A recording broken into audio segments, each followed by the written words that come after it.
지방선거가 어느덧 한 달 앞으로 다가온 가운데 각 당의 공천 절차가 대부분 마무리되었습니다. 전북은 예로부터 민주당의 지지율이 워낙 높아서 경선 과정이 본선을 방불케 하죠. 이번 경선은 특히 역대 최악이라는 평이 나올 만큼 도지사 선거부터 시장 군수 선거까지 온갖 의혹과 잡음이 끊이지 않았습니다. 특정 정당이 전북 정치를 독점하는 폐해가 고스란히 드러난 겁니다. 오늘 시사토크에서는 민주당 경선 과정의 문제를 살펴보겠습니다. 화면 왼쪽부터 임성진 전주대학교 명예교수, 이상민 익산 참여연대 사무처장, 그리고 JTB 이정민 기자와 함께합니다. 네, 어서 오세요. 네, 안녕하십니까. 네, 이번 지방선거 민주당 경선 과정 굉장히 많은 일들이 있었는데 뭐니 해도 가장 큰 뉴스는 김관영 지사의 제명이 아닐 수 없습니다. 또 청년 정치인들에게 대리비를 줘서 문제가 됐고 이후에 곧바로 또 이원택 의원의 식사비 대납 의혹이 불거졌죠. 이 과정에서 도청사 그리고 도의회 또 이원택 의원의 선거 사무실까지 차례로 압수수색을 받는 초유의 일이 불거졌습니다. 이정민 기자, 관련 내용 좀 간단하게 정리를 해주시죠. 네, 그 두 건 모두 민주당 전북도지사 경선을 앞두고 터진 의혹들인데요. 가장 먼저 경선판을 뒤흔는 건 김관영 지사의 현금 살포 의혹이었습니다. 간단히 좀 먼저 말씀드리면은 김 지사가 지난해 11월 민주당 천령당원 20명가량과 가진 술자리에서 청년들에게 대리비 명목으로 적게는 2만 원에서 많게는 10만 원의 현자를 직접 건네는 장면이 담긴 CCTV가 공개되면서 불거진 건데요. 김 지사는 당시 현금으로 68만 원가량을 건넸는데 다음날 문제가 될 것 같으니까 모두 청년들에게 그 돈을 회수했다고 주장하고 있습니다. 그렇지만 민주당은 당일 김 지사에 대한 의혹이 제기된 당일 곧바로 윤리감찰에 착수를 했고 반나절 만에 만장일치 제명이라는 초강수를 두게 됩니다. 이런 김 지사의 충격이 좀 가시기도 전에 경쟁 후보인 이원택 의원에게도 비슷한 의혹이 연이어 제기됐는데요. 이 의원 역시 민주당 청년 20명과 가진 술자리에서 식사비 70여만 원을 측근인 김슬지 도의원에게 대납하게 했다는 의혹이 불거졌습니다. 특히 이 과정에서 김슬지 의원이 업무 추진비 카드와 자신의 개인 카드를 섞어 결제한 이른바 쪼개기 결제 정황이 드러나기도 했는데요. 이 의원은 당시 자신과 수행원까지 포함해 3명의 식사비로 15만 원을 현금으로 음식점에 내고 중간에 나왔다고 주장하고 있습니다. 민주당은 이 건에 대해 윤리감찰에 착수했지만 이 의원에 대해서는 혐의 없음 판단을 내리게 됩니다. 두 의혹이 불거지고 경찰은 김 지사와 이 의원에 대한 압수수색에 나서며 수사에 속도를 내고 있는 상황입니다. 네. 그런데 이 두 사건에 대한 민주당 중앙당의 처리 형식을 놓고 여러 가지 형평성 논란이 불거졌습니다. 이원택 의원에게 1%포인트 차이로 진 안호영 의원 같은 경우에는 중앙당의 처리가 공정하지 않다면서 열흘 넘게 또 단식을 했고 지금도 여전히 계속되고 있는데요. 이상민 지사님, 이 민주당 중앙당 처리 관계 어떻게 보셨어요?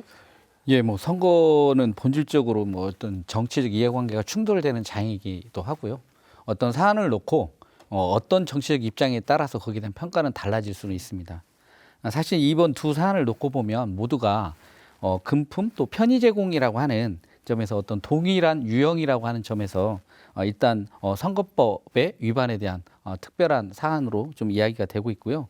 그렇기 때문에 언제든지 형평성의 논란은 제기될 수 있는 건 좀 자연스러운 부분이다라고 생각을 합니다.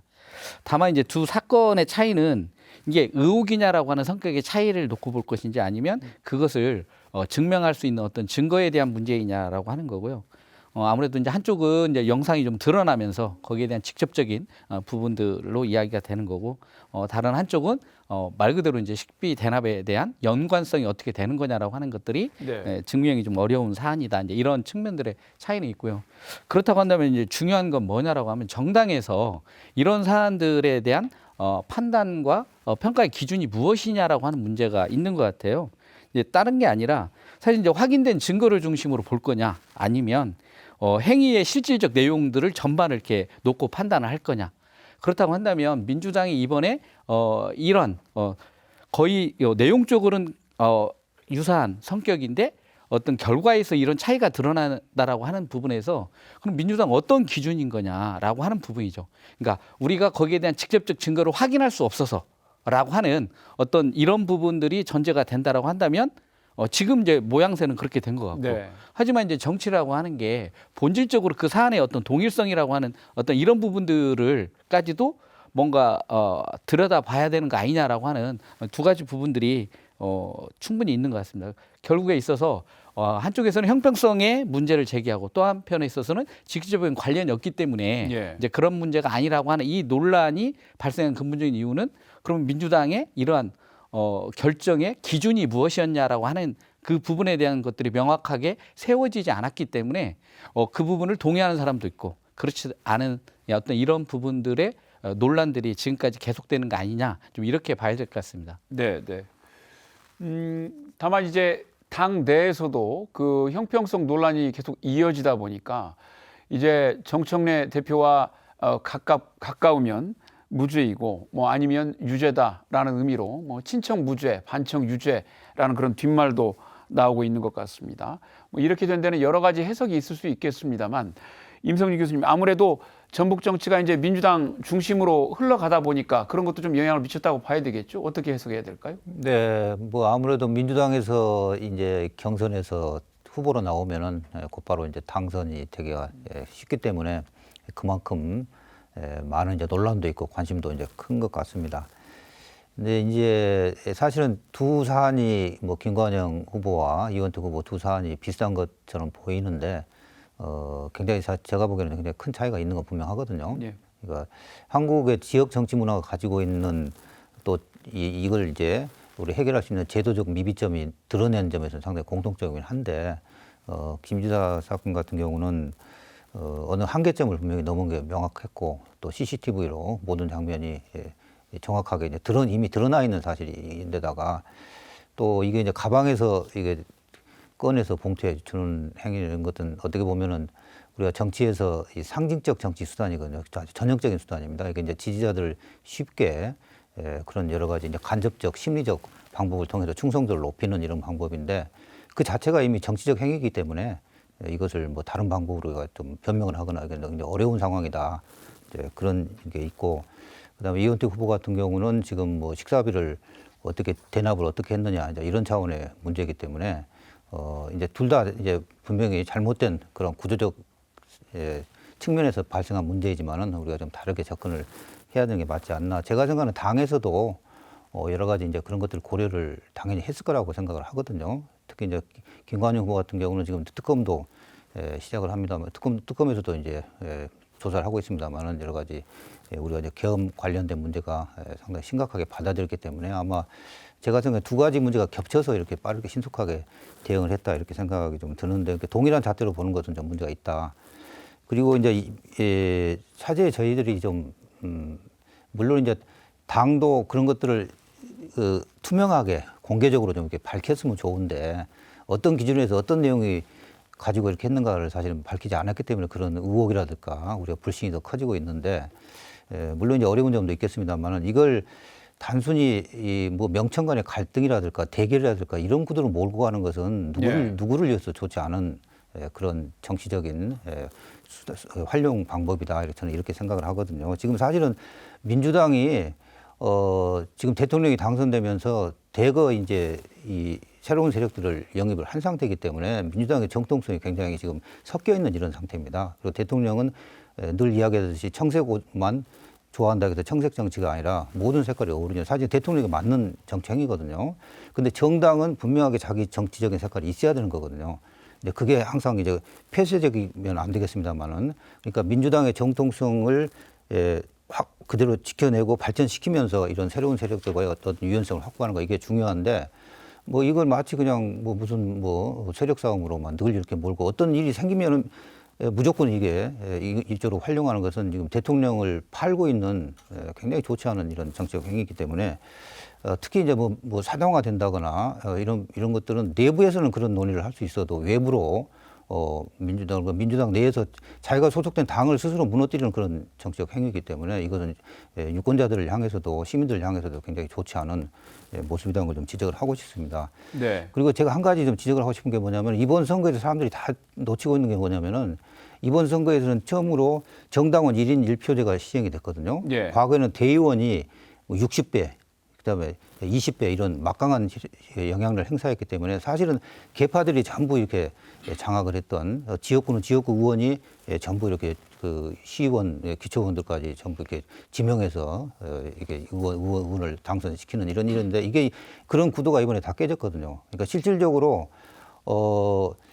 이제 자기가 그런 권한을 행사하고자 하는 것들이 이번에 무너져서 불만이 내부적으로는 굉장히 큰 상황입니다. 그래서 이 불만을 그런 식으로 표현하고 있는 부분도 상당히 작동을 하고 있거든요. 그래서 우리가 냉정하게 그런 부분을 좀 가려가면서 보는 게 중요하지 않나 그렇게 생각합니다. 네.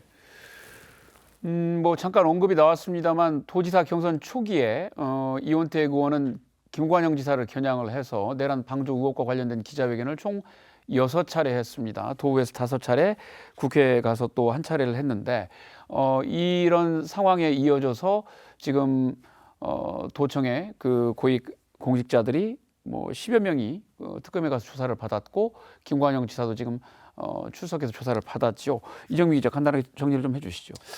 네, 그렇습니다. 이원택 의원이 처음에는 그 내란 동조 의혹으로 시작을 했다가 내란 방조라고 단어를 바꿔가면서 지속적으로 지금 문제를 제기해왔습니다. 그 시민단체의 고발까지 이어지면서 결국 김관영 지사가 최근 2차 종합특검의 피의자 신분으로 출석을 해서 조사를 받기도 했는데요. 뿐만 아니라 수많은 도청 공무원들도 참고인 신분으로 특검 조사를 받아야 했습니다. 지금 저희가 확인한 바로는 참고인 신분이 된 공무원 수만에도 무려 14명이나 되는데 네. 이 가운데 11명이 특검에 출석해서 조사를 받았다고 합니다. 이들 중에서는 일부 공무원은 무려 9시간이라는 이제 고강도 조사를 받기도 했는데요. 이를 두고는 이제 도청 내부 반응은 좀 싸늘합니다. 그 참고인 신분에 이름을 올린 한 공무원 같은 경우에는 내가 지방 공무원으로서 명예를 잃어버렸다. 그렇다면 당시에 도대체 내가 무엇을 했어야 했던 건지 자괴감이 든다고 그 취재진에게 털어놓기도 했는데요. 이 때문에 그 내부에서는 이 의원에 대한 그 공무원들의 반감이 좀 상당하다는 그 이야기도 좀 흘러나오고 있습니다. 네. 뭐 어쨌든 그 특검이 수사를 하고 있으니까 최종 결과를 지켜봐야 할 것 같습니다. 이제 다만 이 조사 과정에서 뭐 범죄 혐의가 구체적으로 확인이 되거나 이제 더 구체적으로 의심이 된다면 뭐 기소가 될 것이고 그런 과정에서 이제 김관영 지사라든지 관련된 공무원들이 법적인 책임을 져야 하겠죠. 그런데 이제 문제는 만약에 무혐의나 불기소 처분이 내려졌을 경우에 뭐 정치 생명을 걸겠다라는 공방까지 주고받았던 김관영 이원택 의원이 그런 상황까지 갔었는데 이원택 의원이 과연 어떻게 또 책임을 져야 될 것이냐 그 과정에서 여러 가지 또 정책 선거가 완전히 실종됐다는 비판도 또 이어졌는데요. 이 부분 그 처장님 어떻게 보시는지요? 네, 이것도 중요한 이번 경선 과정에 논란의 중심에 섰던 사안이었던 것 같습니다. 이제 사안의 중요성이라고 하는 부분을 어떻게 볼 것이냐에 따라서 이제 민감도는 달라질 것 같은데요. 결국에 이제 선거라고 하는 공간에서는 어떤 의제, 분명히 제기가 필요하거나 제한할 수 있는 또는 의혹을 제기할 수 있는 부분들은 어떤 선거의 과정의 일부로 보는 건 이제 너무나 좀 당연하다는 생각이 드는데 그렇다고 한다면 이 의혹 제기나 선거에서 이제 검증이라고 하는 게 검증의 주체가 누가 돼야 될 거냐라고 하는 문제가 있는 것 같습니다. 기본적으로 이제 후보자들이 충분히 자기 근거를 가지고 또는 거기에 따른 어떤 해명이나 이런 부분들에 대한 최대한 노력을 해야 되는 부분들은 있고요. 이제 그런 과정들이 충분히 공론화되고 드러났을 때 유권자들의 판단이 드러나는 거라는 생각이 듭니다. 근데 이제 공교롭게도 뒤에 뭐 금품 이런 문제가 있어서 네네. 김관영 기사가 이제 자격을 상실해 버리니까 이 부분이 유권자들이 정치적으로 어떤 판단이나 이제 이런 과정으로 그런 것들을 볼 것이냐라고 하는 그러니까 정치적 어떤 평가나 판단의 영역이 있고 또 이제 사법의 영역이 있는 거죠. 이제 지금 이제 특검을 통해서 하는 건 이제 사법의 영역에서 들어보는 거고 지금 선거 과정에서 제기된 건 어떤 정치적 영역에서 그러한 공방이라고 생각을 하는데요. 실제로 이제 문제가 제기될 때만 하더라도 이 사안의 이제 중요성은 이제 보는 입장에서 다르지만 저도 대단히 이제 중요한 사안이라고 보는데 그 이원택 후보가 그 문제를 제기하고 나서 오히려 지지율은 답보 내지는 좀 빠지는 경향이었거든요. 네. 그런 과정이 좀 지나면서 김관영 지사는 오히려 뭔가 지지율이 높게 이제 올라갔다라고 하는 부분에서 일차적인 어떤 뭐 정치적 평가나 판단 이런 것들이 유권자들이 봤을 때 그렇게 좀 심각한 문제라든지 이제 이렇게 보지는 않았던 것 같습니다. 이제 그렇다고 한다면 이제 정치적 과정을 통해서 형성된 이제 이런 정치적인 문제 공방이나 제기에 대해서는 일차적으로 어떤 유권자들이 일차적으로 책임을 지는 거고 그 이후에 이제 영역에 있어서의 문제를 과연 어떤 정치적 책임의 영역이냐 아니면 만약에 이제 사법처리 여부와 관련해서 이원택 의원이 뭔가 정치적 생명을 걸겠다 내지는 이제 이런 부분에 대한 것들이 정치적 과정의 책임으로 봐야 될 건지 그 이상의 의미를 좀 부여해야 될 것인지라고 하는 부분은 있겠지만 선거라고 하는 공간은 충분히 제기할 문제는 제기하고 그 결과에 따른 일차적 책임의 영역은 사실 이제 유권자들에게 있는 거고 그 다음에 어떤 사법적 영역에서의 문제와 관련해서는 뭔가 그게 도덕적으로 윤리적으로 그러한 문제 제기나 이런 것들이 정당했느냐라고 하는 것 또한 어떤 정치적 영역에서의 판단으로 갈 수밖에 없지 않을까 이렇게 생각합니다. 네. 이런 와중에 그 최근 움직임을 보면 김관영 지사가 무소속 출마 쪽으로 사실상 기운 것으로 관측이 되고 있습니다. 이번 연휴가 지나고 나면 구체적으로 자신의 거취와 관련해서 입장을 밝히겠다고 지금 천명을 했는데 임성진 교수님 실제로 뭐 도지사 그 선거에 김관영 지사가 등판하게 되면 파장이 상당히 크겠지요? 예, 당연히 크죠. 뭐 1위 후보였고 현직 지사고 뭐 이제 굉장히 또 많은 도민들이 허탈감을 느끼고 있는 상황이기도 한데요. 근데 저는 어찌됐든 간 아까 앞에서 말씀드린 것처럼 이것은 명확하게 드러난 그런 사실이기 때문에 그것을 이렇게 본인이 충분히 수긍하고 거기에 대해서 잘못된 부분을 반성하고 사과하고 여기서 명확하게 출발을 해야 되지 않을까 저는 생각을 합니다. 사실 초기에 사실관계도 그 액수도 그렇고 여러 가지가 이제 맞지 않은 그런 해명을 또 한 적도 있고 그래서 일단 진정성 있는 그런 사과부터 저는 출발해야 한다고 생각을 하고 그리고 이제 이것은 어떻게 보면은 본인의 잘못도 있지만은 우리 구조적인 문제가 명확한 거거든요. 그래서 한국의 정치 문화를 좀 더 발전시키고 합리적인 이런 여러 가지 의사소통, 정치적 소통이 가능한 이런 여러 가지 방안들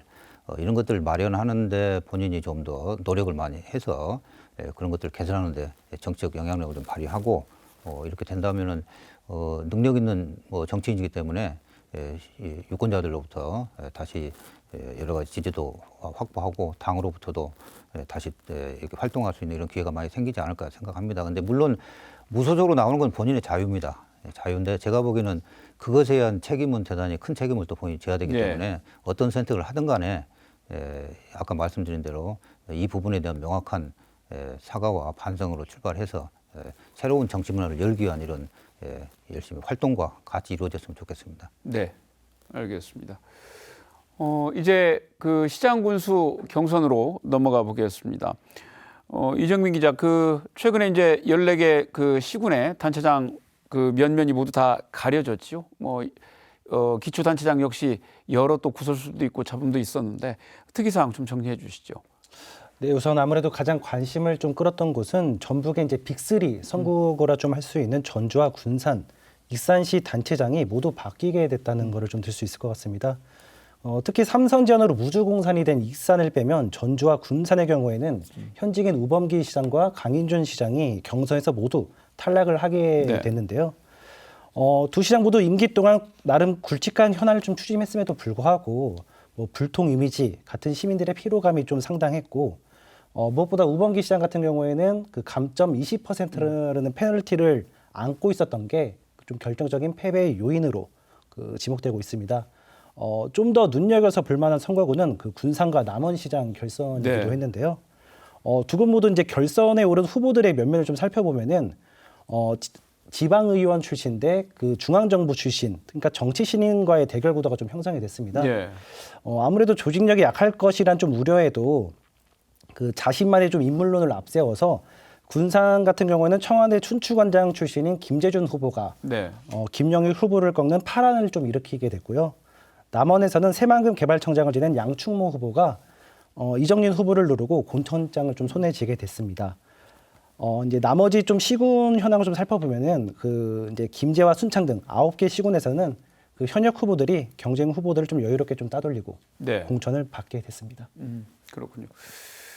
이번 그 민주당 경선 과정에서 가장 그 지적을 많이 받았던 부분, 깜깜이 경선이 아닌가 싶습니다. 뭐 방금 언급된 것처럼 전주 등 일부 지역에서는 하위 20%에 포함된 것들이 그 경선 최종 결과를 또 가르기도 했는데, 이게 후보자 사이에서 또 혹은 유권자들 사이에서도 하위 20%가 맞냐 아니냐를 두고 여러 가지 또 논란들이 불거지기도 했고, 뭐 1차 경선, 최종 또 결선 이런 과정에 최종 후보자별 점수표가 또 공개가 되지 않다 보니까 이거 역시도 또 끝난 이후에도 또 뒷말이 좀 나오기도 했습니다. 이런 과정 어떻게 보셨어요, 교수님? 네, 이번 경선에서 가장 아쉬운 부분이 이 모든 과정이 좀 투명하지 않았다. 네, 네. 그런 건데요. 이제 특히 이제 선거 결과를 발표하지 않은 것은 제가 보기에는 굉장히 잘못된 판단이 아니었나. 특히 이번 선거처럼 여론조사에 의한 그 이제 경선이 이루어졌기 때문에 여론조사 자체가 가지고 있는 여러 가지 한계들, 문제점들. 그래서 이 후보자들이 그것을 쉽게 납득하기 어렵고, 또 유권자도 마찬가지입니다. 유권자도 그 부분에 대한 설명이 좀 필요하거든요. 근데 이걸 일방적으로 이제 미공개했다는 것 때문에 오히려 더 의혹이 커지고, 예. 이런 결과에 대한 불복이라든가 불신이 더 커진 게 아닌가 그렇게 생각을 합니다.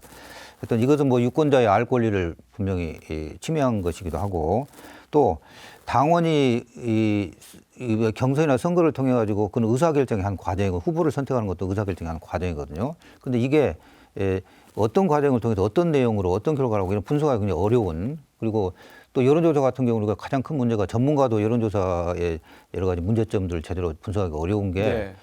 나타난 그 데이터 결과만 가지고 그렇지 실제 여론조사의 그 과정이나 행위 자체는 들여다보기 어렵거든요. 그리고 이제 끝나고 나면 그 자료도 이게 폐기가 예. 뭐 폐기가 처리되기 때문에 이런 당내 의사결정 과정이 굉장히 이 감춰지고 왜곡되고 이런 여지를 많이 남겼기 때문에 이런 부분에서는 철저하게 다시 한번 검토가 필요하고, 아무튼 그럼에도 불구하고 이번에 이제 전주시장 같은 경우, 우범기 시장 같은 경우가 이익적 관점을 맞았고, 예. 또 그것에 의해서 이제 경선에서 탈락을 했습니다만은 그런 것들을 모두 겸허하게 수긍하고, 이런 부분은 저희가 이번 선거에서 여러 가지 문제점이 많이 발생한 그런 경우와 비교해서 한번 저희들이 참고할 만한 그런 사례 같습니다. 예. 뭐 방금도 잠깐 언급됐습니다만 그 시장 군수 경선, 뭐 광역단체 경선도 마찬가지입니다만 이 이제 여론조사가 큰 이슈가 됐습니다. 그런데 특히 인구가 상대적으로 적은 농촌 지역, 그러니까 이제 군 지역 같은 경우에는 이게 더 문제가 됐는데, 뭐 조직적인 그 여론조사 응답 대기, 또 그다음에 한 사람이 뭐 여러 대의 휴대전화를 가입한다든지 한 대의 전화에 뭐 여러 개의 번호를 또 둔다든지, 그래서 여러 가지 방식의 뭐 불법 내지는 탈법 행위들이 만연했다는 말들이 좀 무성해서 개선해야 되는 것 아니냐 이런 이야기들이 많이 나왔습니다. 이상민 기자님, 사실 이 문제 이게 지금 이번 선거가 처음 나온 게 아니고 과거 때부터 계속 되풀이되고 지적돼 왔던 사안이잖아요. 예, 어떻게 보세요?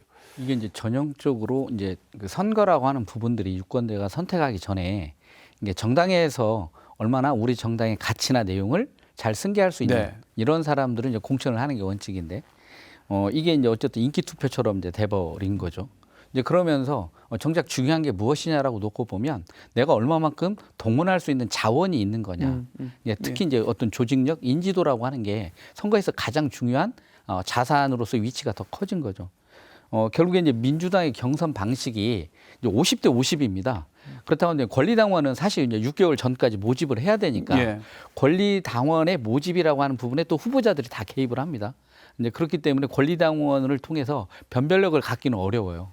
그렇다고 한다면 이제 여론조사가 거의 이제 공천을 좌우하는 문제가 돼버린 거죠.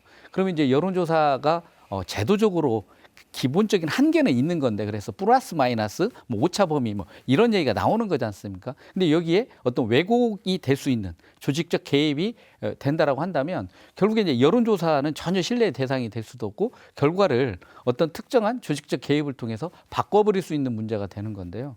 특히나 이제 인구가 뭐 2만 뭐 이 언저리에 있는 데 같은 경우는 표본 자체가 뭐 만 표본도 잘 되지 않는다. 예. 그리고 이게 지금 그 주소지에 있는 사람을 대상으로 하기보다는 그 전화 요금을 어디에서 내느냐. 예. 진안 같은 경우에는 진안에서 전화 요금을 내면 이 사람이 전주에 살든 서울에 살든 표본으로 포집될 수 있다라고 하는 이런 문제인 거죠. 그래서 선거를 앞두고 전화비 납부 주소를 옮기는 예. 이제 이런 문제가 되다 보니까 오히려 인구는 줄는데 뭔가 표본에 들어올 수 있는 이게 이제 전화번호가 늘어버린다는 이런 문제가 되는 겁니다. 그래서 이제 광역 단위의 어떤 조사를 할지 뭐 전주처럼 큰 표본이 커버리면 사실 조직적 개입의 여지가 없는 거죠. 근데 인구 2만에다가 거기서 또 표본이 한 10,000표본밖에 안 되고 이렇게 줄어들게 되면 조금만한 어떤 조직적 개입이 결과를 바꿀 수 있는 이런 유혹을 받게 되는 겁니다. 이제 그렇지 않아도 선거 캠프별로 놓고 보면 02로 전화 오면 어떻게 받고 뭘 하라라고 하는 주문이 너무 일상적으로 네, 네, 제기되고 있고요. 그리고 특히나가 어쨌든 선거에서 가장 큰 동력은 뭐냐면 정치적 이해관계입니다. 내가 이 정치 과정에서 어떤 진영에 어떻게 서는가에 따라서 뭔가 거기에 대한 이해관계가 있기 때문에 그렇게 조직돼 있는 사람들은 일사불란하게 예. 움직일 수 있는 거고 그게 결국에 실질적으로 여론조사의 결과까지 바꾼 거 아니냐. 그렇다고 한다면 이번 경선을 통해서 나온 결론은 뭐냐면 지금의 민주당의 시스템 공천이라고 하는 게 특히나 여론조사라고 하는 건 신뢰할 수 없다라고 하는 건 공통적으로 확인된 결과인 것 같습니다. 그렇다고 한다면 이런 제도를 보완을 해야 될 텐데 제도 보완의 요구는 그전부터 계속 얘기가 있었지만 민주당이 이제 이 부분에 대해서 제대로 응답하고 있지 네. 않은 게 문제이다. 그래서 제가 생각할 때는 50%의 여론을 반영한다라고 하는 부분에 취지는 어떻게 하면 유권자의 의견을 반영할 거냐라고 하는 문제인데 그게 여론조사만 있는 건 아니다. 그리고 여론조사에 이러한 부작용이나 조작을 의심받고 있는 상황에서 그 비율을 줄이고 오히려 예. 시민 배심원제 실제 정책과 공약이 보이지 않지 않습니까? 예. 예. 여론조사 말고 실제 그 후보들이 나는 이러이러한 정책과 내용으로 어떻게 시정을 또 군정을 이끌겠다라고 하는 그런 것들을 보고 판단할 수 있어야 되는데 그렇게 정책 선거로 유도하기 위해서도 제가 볼 때는 시민 정책 배심원이라고 하는 시민 배심원제를 통해서 평가받을 수 있는 과정들이 들어온다고 하면 선거의 분위기나 경선의 분위기나 내용 그리고 저희가 계속 교과서처럼 이야기하고 있는 정책 중심의 어떤 이런 선거 문화가 가능할 수 있지 않은가. 그걸 모르는 게 아닌데 왜 이걸 하지 않을까라고 하는 거에 대해서 민주당은 좀 답을 해야 되지 않을까 이렇게 생각합니다. 네, 네. 이런 와중에 이제 임실에서는 온갖 그 의혹 또 사건들이 불거지면서 경선이 이제 급기야 중단되는 그런 그 소동까지 빚었습니다. 뭐 식당에서 음식물 제공, 또 여론조사 대응 문제, 그리고 이제 급기야는 또 돈봉투까지 출연이 되면서 중앙당에서 전격 개표 상황을 중지시켰다가 이제 최종적으로는 마무리를 지었는데 이정민 기자 상황 좀 정리해 주시죠.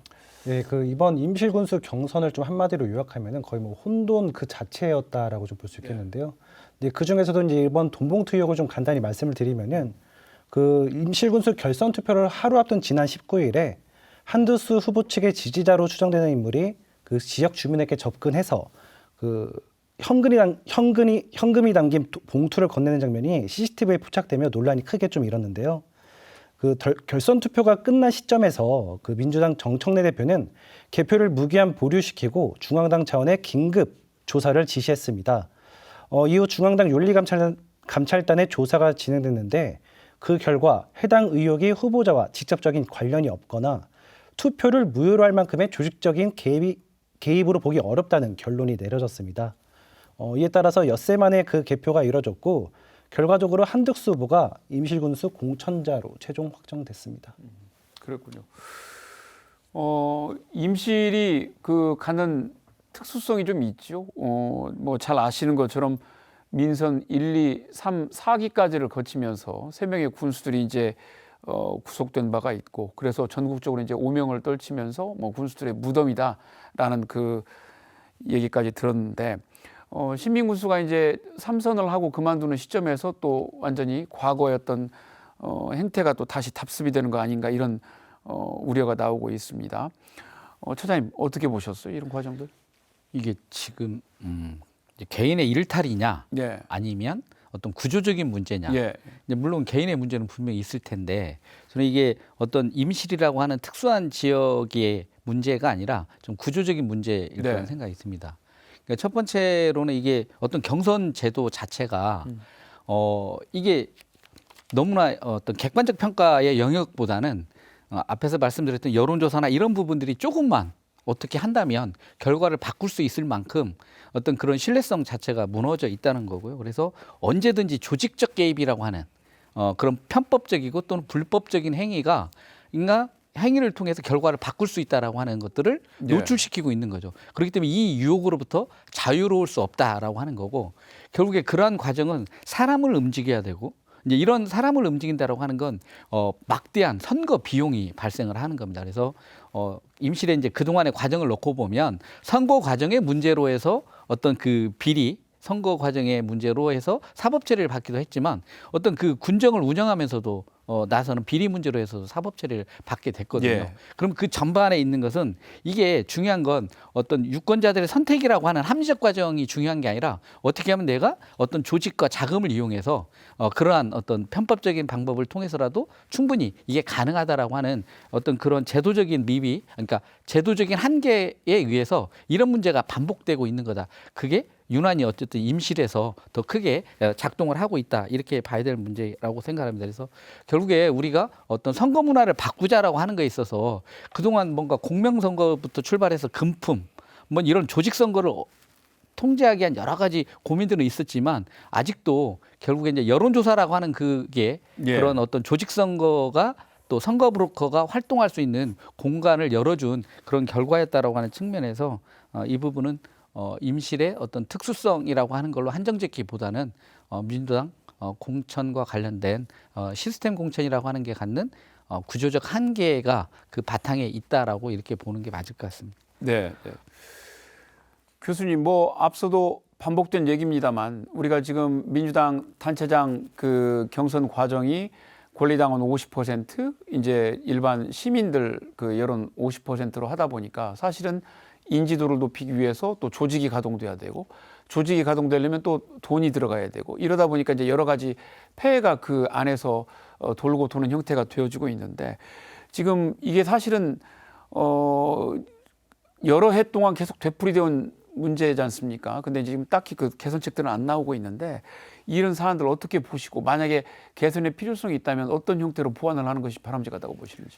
네, 심각한 문제죠. 사실은 그 여론조사를 통해서 왜곡된 결과가 나온 것은 그 대표성을 상실시키는 거거든요. 그러니까 그 당선자의 정당성도 예. 훼손하는 거고. 그러니까 우리는 대의민주주의 체제에 살고 있기 때문에 그 대표자가 우리를 대신해서 여러 가지 정책적 결정을 내려줘야 되는데 그야말로 우리를 대변할 수 없는 잘못 대변할 수 있는 이런 후보자를 뽑게 만드는 그런 결과이기 때문에 이게 굉장히 심각한 방식의 선거 방식에 문제가 있다. 그런데 우리가 왜 여론조사를 통해서 도입을 했었는가를 한번 되돌아볼 필요가 있다고 생각을 하는데요. 사실 이제 과거는 우리가 뭐 이 계파 수장에 의한 권위적인 이런 폐쇄적인 공천을 깨기 위한 어떻게 보면은 좀 더 개방적이고 참여도를 높이기 위한 그런 선거 방식이 많이 고민이 됐었거든요. 예. 그래서 이제 어떻게 보면은 침묵하는 다수가 투표하기 가장 좋은 게 이제 여론조사입니다. 사실 자기가 적극성을 보이지 않더라도 자기 의사를 반영시킬 수가 있는 거거든요. 그래서 이제 그런 측면에서는 이제 장점도 있는데 이제 우리가 시행해 본 결과 그것이 가지고 있는 이제 문제점이 더 크게 지금 드러난 건데요. 어떻게 보면은 그동안 뭐 수기형 배심원제도 우리가 시행을 해본 적도 있고 굉장히 좋은 제도입니다. 그건 잘 살려야 되는데 어떤 경선 방식을 했어도 이게 다 조직동이 됐거든요. 네. 결과적으로는 여론조사도 마찬가지고 그래서 이런 부분을 어떻게 해결할 건가가 저희가 이제 중요한 고민거리고 그러니까 결국 그동안 누적되었던 그런 과정들이 고민들이 사실은 더 이 유권자들이 더 개방적이고 자유롭게 자기 의사를 표출함으로써 정당의 이런 이 폐쇄적인 구조를 이렇게 극복하는 이런 방향이거든요. 그렇다면은 여론조사를 통하지 않고도 유권자들이 더 자발적으로 자유롭게 자기 의사를 경선 과정에서 표출할 수 있는 방법은 없는가? 그런 게 이제 대표적인 게 이 블록체인 형식의 전자투표 방식 같은 경우. 예. 그런 경우는 유권자가 수동적으로 의사를 표명하는 게 아니라 자기가 직접 선거에 참여하는 행위거든요. 그러니까 선거에 직접 참여하면서도 굉장히 자유롭게 또 자발적으로 편하게 그러니까 훨씬 많은 오히려 더 많은 유권자들이 더 참여할 수 있는 제도가 될 수 있는 거죠. 그래서 이런 이 방식의 제도를 저희가 한번 좀 고민을 해야 되지 않을까. 그러니까 그런 방식으로 되게 되면은 우리가 일반적으로 이제 경선을 하게 되면 유권자의 한 2% 정도가 이렇게 참여해서 그것에 대해서 결정되는 게 일반적이거든요. 그래서 전체적으로 이제 그 유권자 수를 따져봤을 때요. 그런데 이렇게 되면 훨씬 더 개방적이고 더 적극적인 효과를 가져오고 아까 또 우리가 지금 문제점으로 드러나고 있는 극단적인 대결의 정치, 갈등의 정치, 이런 팬덤 현상들 이런 부분들을 완화하는 데도 굉장히 도움이 된다.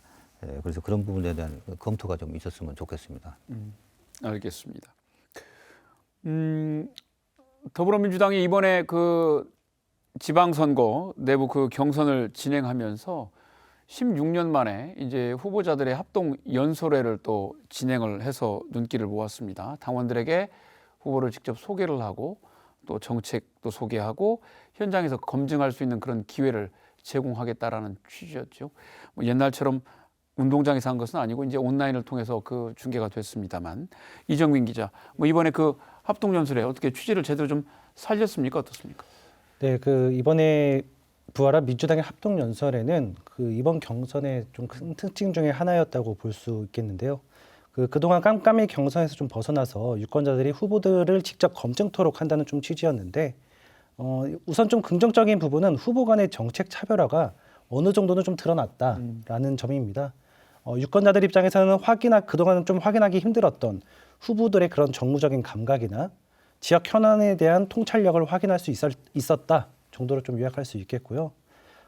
반면에 원래의 취지를 좀 무섭게 하는 장면들도 좀 있었습니다.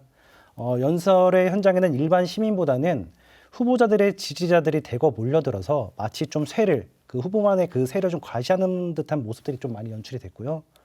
또 연설 시간이 좀 짧았던 탓에 후보들의 정책 실현 가능성을 따져묻는 그 검증의 기능은 그 토론회에 비해 좀 다소 떨어졌다는 지적이 좀 나오고 있습니다.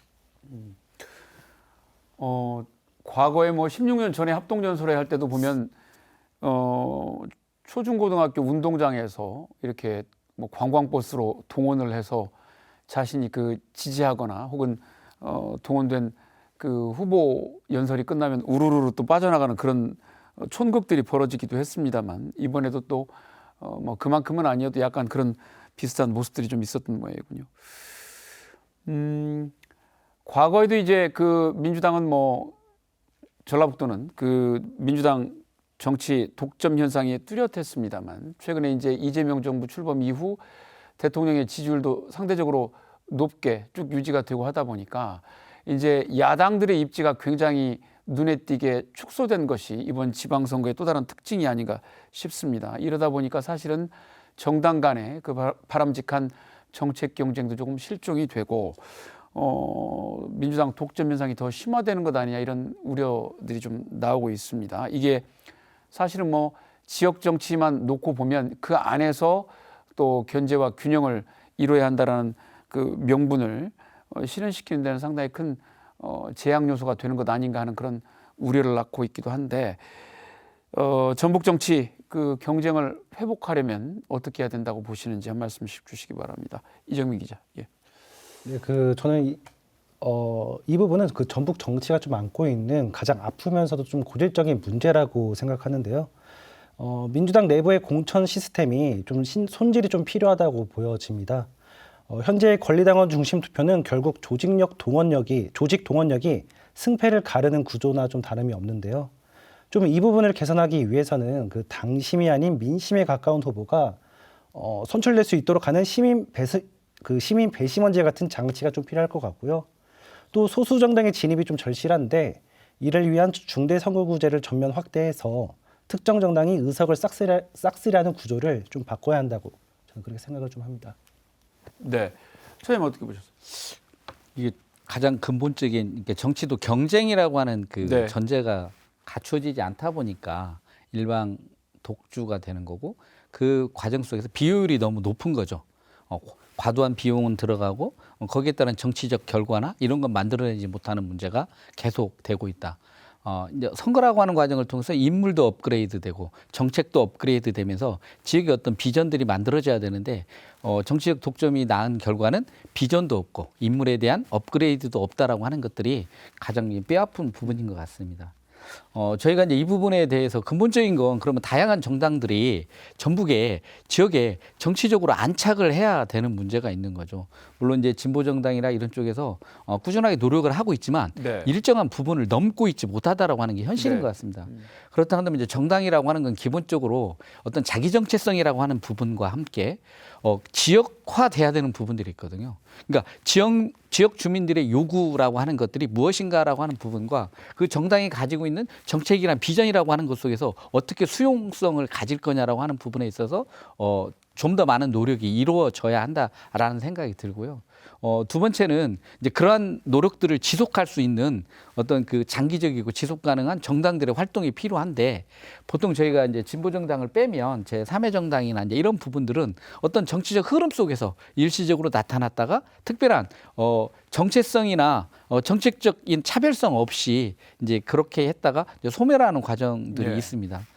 지금 놓고 보면 진보 정당들은 계속 한 발 한 발 자기 준비를 하는 것 같고요. 이제 조국혁신당이 과연 앞으로 이번 선거 이후에 전망, 비전이 어떻게 되는 거냐라고 하는 거에서 합당이라고 하는 카테고리에 갇히면서 네. 조국혁신당이 민주당과 어떤 변별력을 갖지 못하게 되는 이런 부분들이 이번 선거에서도 가장 전북의 입장에서 놓고 보면 뼈아픈 과정이지 않은가 이런 생각이 들어서 이제 이런 부분들을 만들어가는 건 정당의 분명한 노력이 있어야 되는 거고 유권자들도 어떤 하나의 정당에 모든 지지를 하는 것보다는 내 요구가 구체적으로 어떤 정당에서 어떤 정책으로 비전으로 제시되고 있는가라고 하는 부분까지도 좀 들여다보면서 정치 지형이 좀 다양화돼야지 전북이 발전할 수 있다라고 하는 이제 새로운 어떤 전제를 좀 달고 정치를 좀 보고 선거에 참여해야 네. 되지 않을까 생각을 합니다. 네. 예, 교수님 어떻게 보셨어요? 네, 이제 제가 보기에는 뭐 구조적으로 저희가 다양성을 갖기가 어려운 이런 그 정치 제도 네. 여기에 좀 원인이 좀 본질적으로 원인이 좀 있지 않을까 그렇게 생각을 합니다. 그러니까 뭐 중앙 정치도 마찬가지거든요. 좀 다당제가 지금 정착을 하지 못하고 있고 양대 정당으로 추임이 되다 보니까 극단적인 정치 대결은 더 극심해지고. 이런 현상들은 결국은 권력구조 개편에 대한 우리가 논의를 한번 다시 한번 해야 된다고 생각을 하고 있고요. 또 기존에 이제 선거법 개정에 대한 논의가 활발하게 이루어지다가 여러 가지 오히려 그걸 악용하는 이런 제도 대표적인 게 이제 정당 명무식 비례대표제입니다만은 이런 선거구조 또 선거구도 1인 1표제가 아니라 이게 대선거구제나 중대선거구제나 이런 여러 가지 형태를 통해서 이제 다양한 정당들이 자유롭게 의사결정에 참여하고 자기가 가지고 있는 부분만큼 정책 결정에서 영향력을 발휘할 수 있는 지금은 이제 자기가 10%의 영향력을 가지고 지분을 가지고 있어도 정책 결정에서 무의미해지는 이제 선거에서도 마찬가지로 승자승 원칙에 이렇게 되고 있기 때문에 이런 부분에 대한 근본적인 좀 제도적 설계가 좀 다시 이루어져야만 지방선거에서도 이 문제를 해결할 수 있다. 이렇게 생각합니다. 그리고 중앙정치에서 그걸 안 하더라도 지금은 지방자치단체가 좀 할 수 있는 여지는 좀 있습니다. 그게 무슨 이야기냐면 지방자치법이 개정이 돼가지고 예. 이런 기관의 집행구조 형태를 지역이 자유롭게 구성을 할 수가 있거든요. 그러니까 이제 기관 대립형 우리가 기관 통합형 이렇게 부릅니다만은 그러니까 여러 가지 이제 의회와 선거에서 의회와 자치단체 간의 선거를 기존의 대통령제 형식으로 이렇게 지금 지방에서 그대로 하고 있는데 이걸 여러 가지 이제 다른 차원에서의 여러 가지 선거 방식을 통할 수도 있는 거죠. 우리가 이제 그런 의회와 집행부가 통합된 이런 형태도 얼마든지 할 수 있는 거고 그래서 지역 차원에서라도 좀 그런 부분을 적극적으로 검토해서 할 수 있는 지역이 먼저 좀 시행을 하고 이런 우리가 작업도 좀 있었으면 좋겠습니다. 네. 알겠습니다. 4년마다 이제 지방선거를 치르고 있습니다만 지방선거를 치르면 이제 그 도내 언론들이 끝난 이후에 이제 각 주요 지방의회에 민주당 그 점유 비율을 또 분석해서 내놓는 기사들이 나오는데 이번에는 또 민주당과 그 비민주당의 또 의석 점유율이 얼마나 될지도 조금 주요하게 살펴봐야 할 관전 포인트가 아닌가 싶습니다. 마지막 질문을 드려야 할 것 같은데요. 이번 그 민주당 경선 과정이 담긴 교훈은 무엇이고 또 이와 더불어서 정치의 주체인 우리 유권자들이 어떤 자세로 선거에 임해야 한다고 보시는지 마무리 말씀 한 말씀씩 해주시죠.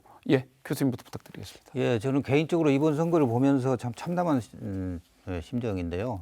이렇게 지역 선거까지 극단적인 대결, 다른 생각을 가진 사람은 마치 배신자, 뭐 이렇게 선거가 끝나고 나면 후유증이 굉장히 심할 것 같습니다. 이번 선거를 보면서. 그러니까 우리 정치가 이제 지역까지 이런 팬덤 문화가 심각하게 지금 내려왔구나. 이걸 저희들 확인한 계기가 됐다고 보는 거고요.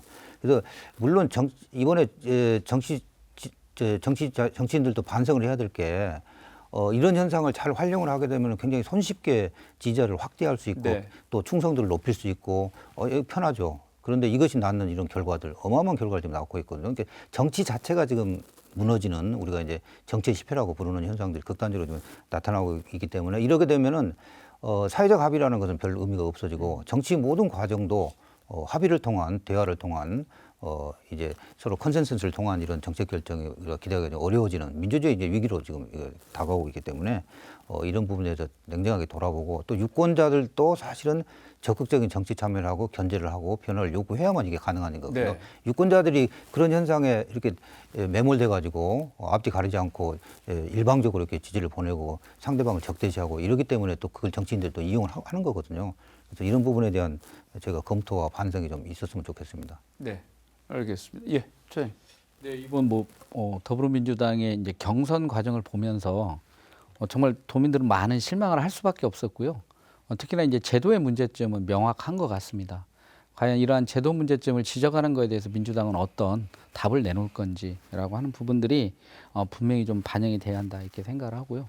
이제 그럼에도 전북의 어떤 미래나 전북의 정치를 바꾸는 유권자일 수밖에 없습니다. 네. 유권자가 보다 많은, 그리고 여러 정당이 있습니다. 민주당만 있는 게 아니라 그런 정당들, 또 정당이 없다고 하더라도 그런 무소속 후보자들도 오히려 어떤 정책과 공약, 이제 우리 삶을 바꿀 수 있는 사람이 이게 누구인지라고 하는, 그러니까 국회의원 선거하고는 분명히 다른 내 삶을 바꿀 수 있는 그런 대표를 뽑는 선거라고 하는 부분에서 좀 더 시야를 넓게, 그리고 정책과 후보자를 스스로 좀 검증하는 이런 과정을 통해서 선거에 꼭 참여해서 좀 변화를 만드는 씨앗이 만들어졌으면 좋겠습니다. 네, 끝으로 이정미 기자. 예, 저는 이번 그 경선이 보여준 가장 큰 교훈은 공천이 곧 당선이라는 공식이 지역 정치를 얼마나 혼탁하게 만드는지를 확인했다라고 좀 할 수 있을 것 같습니다. 후보들이 더 나은 정책이나 비전을 제시하기보다는 당심 잡기에만 몰두하다 보니 각종 의혹과 흑색 선전이 좀 난무했는데요. 이번 경선 과정에서 보인 실망스러운 모습들을 심판하고 바로잡을 수 있는 유일한 기회는 바로 본선에서의 투표라고 생각을 합니다. 전북의 4년을 책임질 그 진정한 일꾼을 뽑는 일에 도민 여러분의 현명한 선택을 좀 기대해 보겠습니다. 네, 오늘 말씀 여기까지 듣겠습니다. 공천은 끝났지만 논란은 끝나지 않았습니다. 경선을 포함한 공천제도 전반의 보완과 개선이 풀어야 할 과제로 남았습니다. 민주당은 이번 공천 과정을 꼼꼼하게 분석해서 도민들로부터 받는 높은 지지율에 걸맞게 책임성을 더 강화해 주길 바랍니다. 오늘 순서 여기서 마칩니다. 함께해 주신 여러분 고맙습니다.